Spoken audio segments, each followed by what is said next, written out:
Here's what most of us have heard about the Underground Railroad. In the mid-19th century, it's a highly organized, well-oiled machine, a covert network of routes snaking all over the South into the North.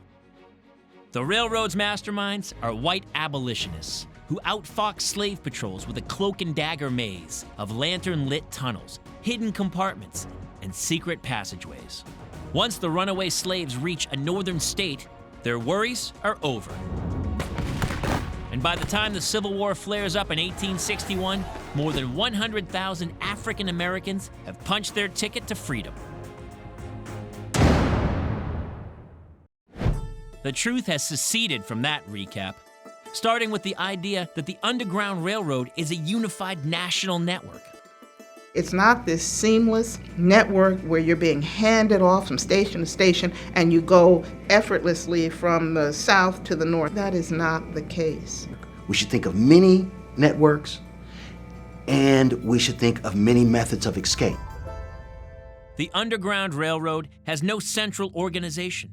It's made up of local anti-slavery groups that work for a common purpose but don't coordinate their efforts. It's just sort of word-of-mouth networks that this place would be okay to stop, or this person's sympathetic to our problems. Half the people who are involved in it, they don't know each other at all. They're just all willing to help. And all these courageous, helpful volunteers are scattered across slavery's heartland, the American South.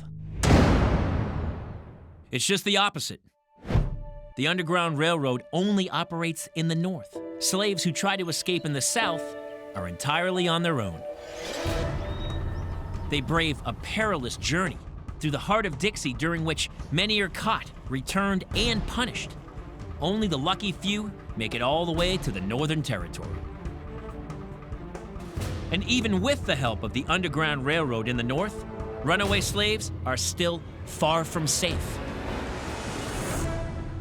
If you get to the northern states, even though slavery is outlawed, there's the Fugitive Slave Act of 1850, which says that any person who looks like a slave or who was a slave that's captured has to be sent back. The Fugitive Slave Law deputizes all of America and says it is your obligation as a citizen to help bring people and deliver them back into slavery.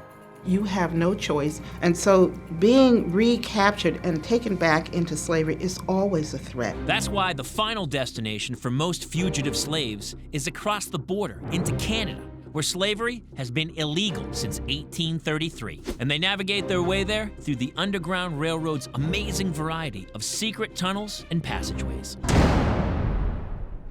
The Underground Railroad wasn't full of tunnels and secret hiding places where slaves stayed.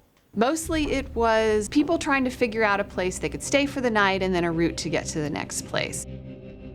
So you might put somebody up in your barn. Simple strategies like that help keep fugitive slaves one step ahead of the northern bounty hunters, always on the lookout for runaways.